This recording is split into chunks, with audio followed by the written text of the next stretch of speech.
So we're going to talk about using LinkedIn in real estate. It is a completely different platform than Facebook or social media. The types of things that you post, the types of the times that you post, everything is different than Facebook or Instagram. And of course, TikTok is only video. So let me share my screen. All right, so LinkedIn for real estate agents. And I want to point out to those of you that regularly attend our meetings, notice our little logo here in the bottom. Amy and I came up with a logo. So we're getting fancy here.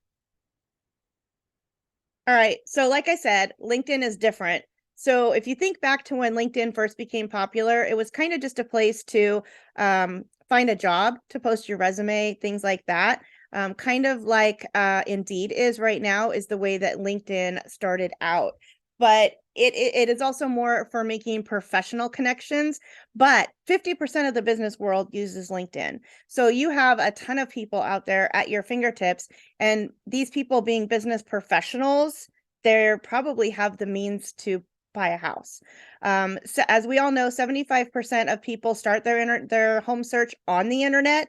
And so you're there, you're popping up, and your LinkedIn profile will show up in a search, just like your Facebook profile will, once you're using it and active on it. LinkedIn is the number 3 most searched social media platform. And it is the number 1 most trusted social media platform. So news and information that you see on LinkedIn is valued and trusted more than news that you see on Facebook or Instagram. The cool thing about LinkedIn is that only 4% of its users actually post stuff. So if you're posting stuff, you have the opportunity to get in front of a ton of people, but even that's hard, and we'll talk about that a little bit later on. So getting started in LinkedIn, just like Instagram and Facebook, you want to set up a creator account, but you want this to be 100% professional. One of the things that I recommend further on in the presentation is do not post personal stuff. This is 100% business. This is above and beyond what you do for Facebook and Instagram. So you want a professional headshot for your profile picture. Use a banner that's similar to your Facebook banner, providing you have a business one. If not, create one. You can do it in Canva. And like I said, LinkedIn is more professional. Your profile part of your LinkedIn account is your marketing platform. It is the most important part of your LinkedIn account because it follows you everywhere. If you navigate to a different page or someone else is in a different part of your LinkedIn account, your profile still shows up. It's a lot smaller, but it still shows up. So you're still in front of them when they're reading a post, like an article that you posted or something. So your personal profile includes your personal profile, and that's your marketing tool. It's not a resume, but you do want to show your expertise to get their attention. This is what makes you findable, your personal profile. You're going to have a headline, which is a 120 character blurb that follows your profile everywhere. So you'll have your profile picture up in one corner, and then across the top on a white banner, it'll be whatever you have for your headline. And then the summary. And this is what I like about LinkedIn that sets it apart from Facebook and Instagram is you have 2,000 characters to tell them about yourself and why they should hire you. So that's like almost a whole essay that you have to be able to explain yourself. So the findability items in order of importance, your headline, like I said, is number 1. Your summary and your experience is number 2. Then it comes down to your posts, which is articles that you post or have written and activities that you're involved in. So if you're involved in the community, like tomorrow I'm having my first Kiwanis lunch. I chose that as a social services organization because they work with kids. So you would want to put that you're a member of Kiwanis or your Chamber of Commerce, or I'm doing a children's breakfast on Friday. I think it's next Thursday, a children's breakfast for a place called Hannah's Closet. It's a fundraiser for them. So activities that you do, community involvement, things like that, those are also important. You could put, even though everybody has the opportunity to be a member of National Association of Realtors, put in there that you're a member. Put in there that you're a member of your national the national because you are. If you're a member of the state, you're automatically a member of the national. So put both of them in there. So your headline, this is the part that is your headline over here. Notice my banner. We talked about making it look professional. This is the view from a cell phone. If you view it from a computer, you can see the whole banner. But your headline, again, follows you everywhere. You get 120 characters. Brand it. Make it yours. If your tagline, like my tagline is your premier real estate concierge, I am going to have to change that, which is at the bottom there. But this is a major player in terms of your searchability. So I need to put in maybe some other words that incorporate your premier real estate concierge, and using keywords is really important in LinkedIn as well. So I need to try and find a keyword to stick in there. This is your metadata. So look at it that way. This is the metadata that's embedded in your profile that will follow it everywhere. Like I said, include the keywords. The algorithm for LinkedIn, which I'll go over a whole section of that, but it uses the number of times that a keyword shows up in your profile. So your profile is all of it, your headline, your summary, that kind of stuff. So when I went and took this screenshot of my profile, I was like, yeah, I kind of really need to change this. So, and this 389 followers, this has really only happened in the last year since I upgraded my LinkedIn after taking a class. So even though you don't get the engagement, you get the lurkers on LinkedIn. Okay, so your summary section is your about me section. Again, you get 2,000 characters, and your first 300 words are shown when they click on your profile on a computer. So those are the most important words. Optimize those first 300 words and use them to talk about what sets you apart or what your specialties are. It is one of the first things that people see when they find you, and definitely no personal information in the first 300 words. You do want to be personal, but make that more towards the end. Your summary or your about section is not as important as your headline. And again, you want to use those same keywords throughout. So I would search keywords before you start writing your summary section and try and incorporate them. There's that website. What is it? whatarepeoplesearchingfor.com. Is that what I think we talked about last or a couple of weeks ago? And that you put in real estate and it'll give you a wheel of all the terms that people are searching for real estate. There's also Keywords Anywhere. Then I think you pay like a penny a point or something like that, but you can search for keywords about real estate that way as well. And it'll give you all the analytics for each word. Was Answer the Public one of them? Answer the Public. That's the one I was talking about. Answerthepublic.com. Okay. And then the other one was Keywords Anywhere. So your summary will strengthen your findability. Make sure you're writing it in the first person and save your specialty skills for that skills or specialty section. If you have room, character-wise at the end, you can certainly do that. Y'all are welcome to check out my LinkedIn profile. It's KatWilliamsHomes. My summary section, I spent a lot of time putting that together. So when you're writing your summary, think of answering one of these questions. Why do I love doing what I do? What skills do I bring to the client? And what makes you, not your, different from the competition? And in real estate, we really have to be creative about what sets us apart from the competition, because everybody's going to say, oh, I'm communicative, I'm honest, I'm trustworthy.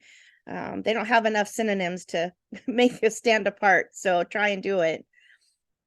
And again, as you continue, answer a few of these questions. What are your business goals? What are you passionate about? It doesn't have to be real estate. If you're passionate about kids, talk about being passionate about kids. What unique knowledge have you brought from your life experiences, and how is it applicable to your business? And of course, as always, we'll be sharing the slides on collaborating agents under the files section. And I have an article that I pulled a lot of this information from that I'm going to attach with the slides as well. So don't forget to weave in your keywords. If you have extra space, you can list your specialty skills at the end of the section. And then remember to use the words that people may be searching for, the keywords. Those are important. When it comes to listing your job, okay, any questions so far? Okay. I don't have any. Okay. When it comes to listing your job experience, let the keywords you've been using throughout your profile, weave them into your description. So, I don't know how I would do that with being a guardian ad litem. But try. I mean, it might take some real brainstorming. Well, I think that you have been, I think that would speak, like things like that speak to your professionalism, your ethics, your supporting and helping other people. Like, I think you could definitely, with some time, weave that in. That's good. Absolutely. That's definitely a good point. So do that for your past and your present job descriptions. Skills. List your most important skill first. If that's negotiating, because you're an amazing negotiator, put that one first. If that's communicating, put that one first. Same, listening, whatever it happens to be. And when listing them, again, try and use the keywords into the description.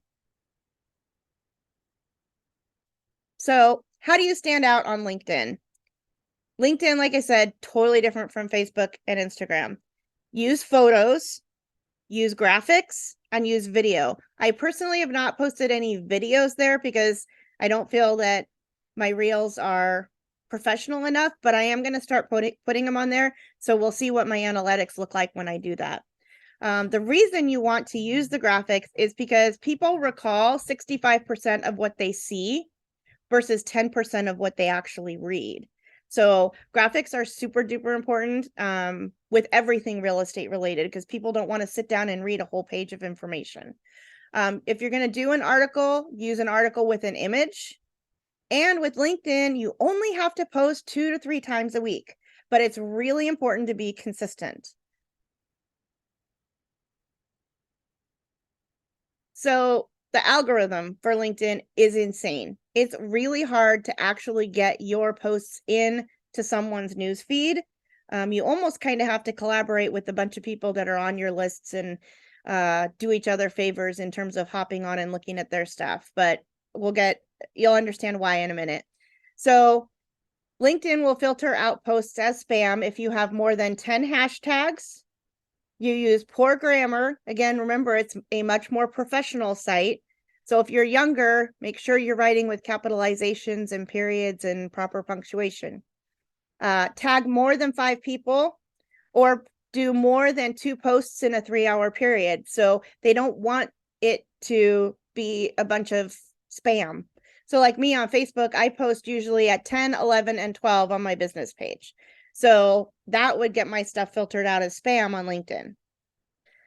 Low quality, so they're not going to feed the spam posts to your followers or other people's news feeds. Low quality is if it's not relevant to your audience or if it's too broad of a topic. High quality, these are the ones that will get pushed out, providing you pass the golden hour test, and we'll talk about that in just a second. So high quality is something that's easy to read. It encourages engagement, uses strong keywords. There's that word again. And I do recommend keywords anywhere to find the keywords. It works pretty well. Only 3 or less hashtags. And one way that LinkedIn is very different from Facebook is they want outbound links. So they want it, but you can put it in the comments or in your post. When I took my LinkedIn class earlier this year, I think it was earlier this year or the end of last year, one of the things is it doesn't look as bad like it does on Facebook when you send someone outside of the platform. It's better to put it in the comments, but you can still put the link in your post. So any comments on the spam, low quality, high quality? LinkedIn is very judgy. What do you mean by outbound links? Like, are you talking about? If you have a link to an article, like if you're sharing an article, and there's a link that takes you to read the full article, like Keeping Current Matters shares articles, blog posts. Right. And so you can, what I always do is I'll say, to read the whole article, click below. So I guess my question is, so at this point, because I know very little about LinkedIn, I've been just sharing my blog posts to it. So that maybe there's like a sentence or two, and then it's the link to the post, or yeah, so that's okay. That's okay. But in Facebook, you don't want to do that. In Facebook, you want to put the link in the comments. So, because Facebook is really strong. I don't care. I still put it in the post, but Facebook is really strong. And I do show up first. When you search Katrina Williams Realtor, Kat Williams Realtor, Kat Williams Homes, I show up first in Google. So whatever I'm doing, it still works, right? Yeah. Okay. So like I said, LinkedIn is really, really, really judgy. This is what I'm talking about, the golden hour. LinkedIn will test the engagement with your post. It pushes it out to a few followers, and if it gets engagement, then it will push it out to more people. If it doesn't get any engagement, then it just sits on your page. So people actually have to come to your page to find it. This is the golden hour because it happens within the first hour of your post. So think back to what LinkedIn was originally set up for, job hunting, right? So professionals are job hunting when in the morning, and that is your best times to post.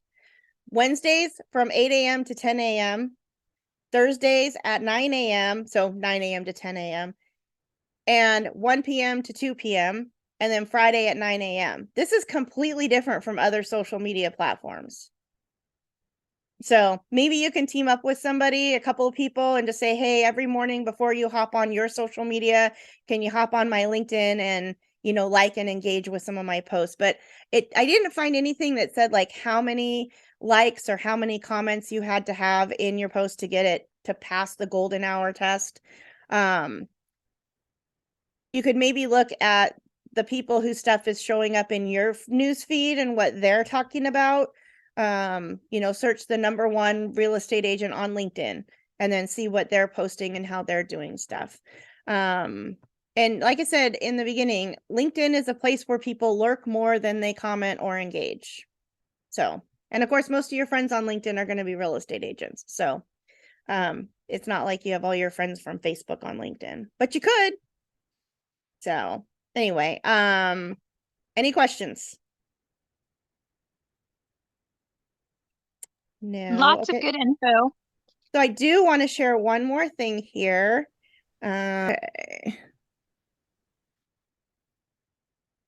So this is my LinkedIn profile. And so everything pops up the way that we talked about it. And if you scroll down, this is what I wanted you to see. So let me make this bigger here. So this is my about section. So it's pretty big, and I think I like maximized the 2000 character. No, I didn't. I don't think I did maximize. I'll have to count it again. But and then under work experience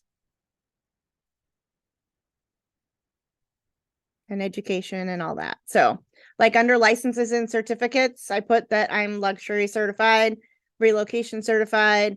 Under volunteering, I put that I coach, that I was board member. So anyway, just to give you a quick peek, and notice how since I navigated away from that top part, here it is, Kat Williams Homes, your premier real estate concierge. So this is my headline. It follows me everywhere on the page.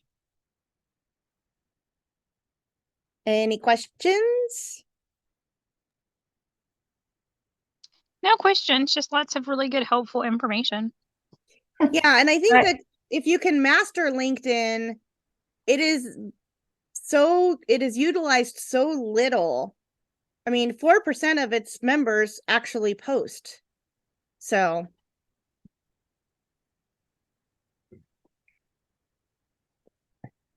yeah. Stephanie, you said you post your blog articles to LinkedIn. Do you post anything else? No, and I have not been super consistent. I was really consistent for a while, but I've not been consistent with that lately. Just one more thing. So So, and it's kind of hard with those outbound links. It's hard for me, which is why I say I don't care, but because I schedule my social media, so I have to remember to go back and share the link. And once I share that article, the email with the link to the article is gone. So it would be too much effort for me to go through and have to repost it, go back and find the article link and all that stuff. That's stupid. I will never participate with that stupidity on Facebook. That's dumb. Nope. It seems like it defeats the purpose. Like if somebody's going to make me go to an comments to see it, I'm not going to go. I'm not going to go because I'm going to feel like it's something I'm getting scammed for. Yeah, I agree totally. Silly. All right. So anything else to add, Amy? I think the interesting thing with LinkedIn is that it is kind of an untapped resource. And the biggest thing is that engagement piece. So, I'm really good at engaging or trying to engage when I put something out on Facebook or Instagram, but I think taking the time to respond to folks who comment on your LinkedIn. So if you're scheduling it and going by the schedule of the best times to post, just make sure that you're available and in and responding back to people who make comments. I think that'll also boost the number of comments and the algorithm if you're engaging back and forth. So I think that's for every platform, but it's just something to really think about. Yeah, and like I said, the biggest problem with with LinkedIn is that people lurk more. So there's not as much engagement as you get. Even if you posted, like I do an engagement question every day on my Facebook page. Even if I posted that every day, I don't think I would get the engagement. But that's something I could test and see if I actually get the engagement. But again, that's something goofy that people may not respond to. But I could post one of the questions like what I post on collaborating agents as much often as I can.